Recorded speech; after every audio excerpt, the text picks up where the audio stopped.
किताब मुकद्दस में से तवारीख की दूसरी किताब के 18वें बाब की तिलावत। और यहोशफत की दौलत और इज्जत फरावान थी, और उसने अखीयब के साथ नाता जोड़ा, और चंद बरसों के बाद वो अखीयब के पास सामरिया को गया, और अखीयब ने उसके और उसके साथियों के लिए भेड़ बकरियां और बैल कसरत से ज़िबा किए, और उसे अपने साथ रामात जिलाद पर चढ़ाई करने की तरगीब दी। और इसराइल के बादशाह अखीयब ने यहूदा के बादशाह यहोशफत से कहा, क्या तू मेरे साथ रामात जिलाद को चलेगा?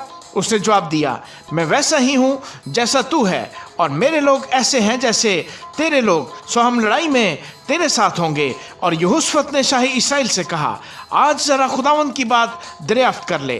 तब शाही इसराइल ने नबियों को जो 400 मर्द थे इकट्ठा किया, और उनसे पूछा, हम रामात जिलाद को जंग के लिए जाएं या मैं बाज रहूं? उन्होंने कहा, चढ़ाई कर, क्योंकि खुदा उसे बादशाह के कब्जे में कर देगा।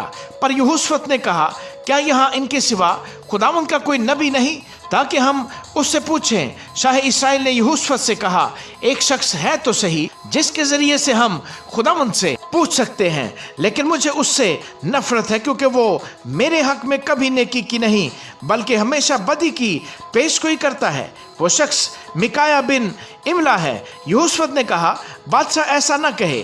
तब शाह इसराइल ने एक ओहदेदार को बुलाकर हुक्म किया कि मिकाया बिन इमला को जल्द ले आ। और शाह इसराइल और शाह यहूदा यहोशफत अपने अपने तख्त पर अपना अपना लिबास पहने बैठे थे।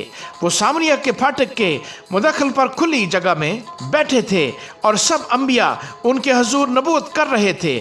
और सिदकिया बिन कनाना ने अपने लिए लोहे के सींग बनाए और कहा, खुदावंद यूँ फरमाता है कि तू इनसे अरामियों को धकेलेगा जब तक कि वो फना ना हो जाएं।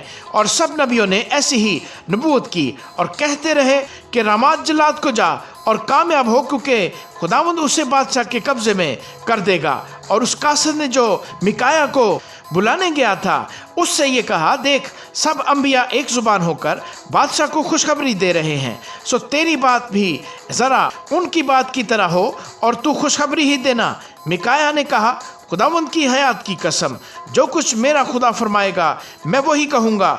जब वो बादशाह के पास पहुंचा तो बादशाह ने उससे कहा, मिकाया, हम रामात जिलाद को जंग के लिए जाएं या मैं बाज रहूं?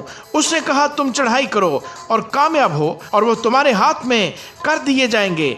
बादशाह ने उससे कहा, मैं तुझे कितनी बार कसम देकर कहूँ कि तू मुझे खुदावंद के नाम से हक के सिवा और कुछ ना बताए।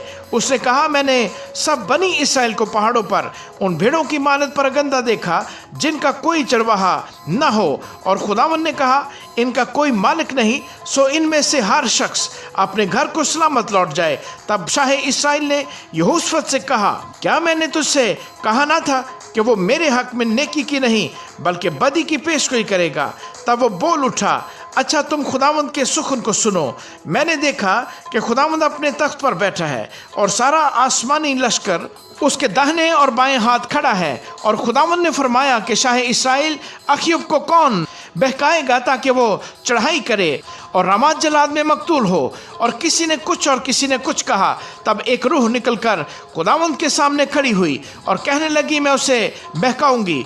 खुदावंद ने उससे पूछा, किस तरह? उसने कहा, मैं जाऊंगी और उसके सब नबियों के मुंह में झूठ बोलने वाली रूह बन जाऊंगी। खुदावंद ने कहा, तू उसे बहकाएगी और गालिब भी होगी, जा और ऐसा ही कर। सो देख, खुदावंद ने तेरे इन सब नबियों के मुंह में झूठ बोलने वाली रूह डाली है, और खुदावंद ने तेरे हक में बदी का हुक्म दिया है। तब सिदकिया बिन कनाना ने पास आकर मिकाया के गाल पर मारा और कहने लगा, खुदावंद की रूह तुझसे कलाम करने को किस रास्ते मेरे पास से निकल कर गई? मिकाया ने कहा, तू उस दिन देख लेगा जब तू अंदर की कोठरी में छिपने को घुसेगा। और शाह इसराइल ने कहा, मिकाया को पकड़कर उसे शहर के नाजिम अमून और युआस शहजादा के पास लौटा ले जाओ, और कहना कि बादशाह यूँ फरमाता है कि जब तक मैं सलामत वापस ना आ जाऊं, इस आदमी को कैद खाने में रखो और उसे मुसीबत की रोटी खिलाना और मुसीबत का पानी पिलाना। मिकाया ने कहा, अगर तू कभी सलामत वापस आए तो खुदावंद ने मेरी मार्फत कलाम ही नहीं किया। और उसने कहा, ऐ लोगों, तुम सब के सब सुन लो। सो शाह इसराइल और शाह यहूदा यहोशफत ने रमात जलाद पर चढ़ाई की, और शाह इसराइल ने यहोशफत से कहा, मैं अपना भेष बदल कर लड़ाई में जाऊंगा, पर तू अपना लिबास पहने रह। सो शाह इसराइल ने भेष बदल लिया और वो लड़ाई में गए।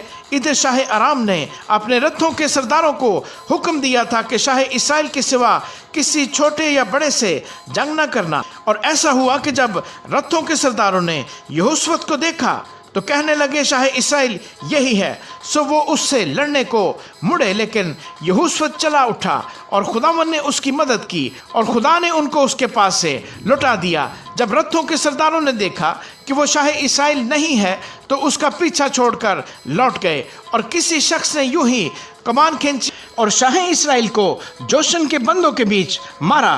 तब उसने अपने सारथी से कहा, बाग मोड़ और मुझे लश्कर से निकाल ले चल, क्योंकि मैं बहुत जख्मी हो गया हूँ। और उस दिन जंग खूब ही हुई। तो भी शाम तक शाह इसराइल अरामियों के मुकाबले अपने को अपने रथ पर संभाले रहा और सूरज डूबने के वक्त के करीब मर गया। आमीन।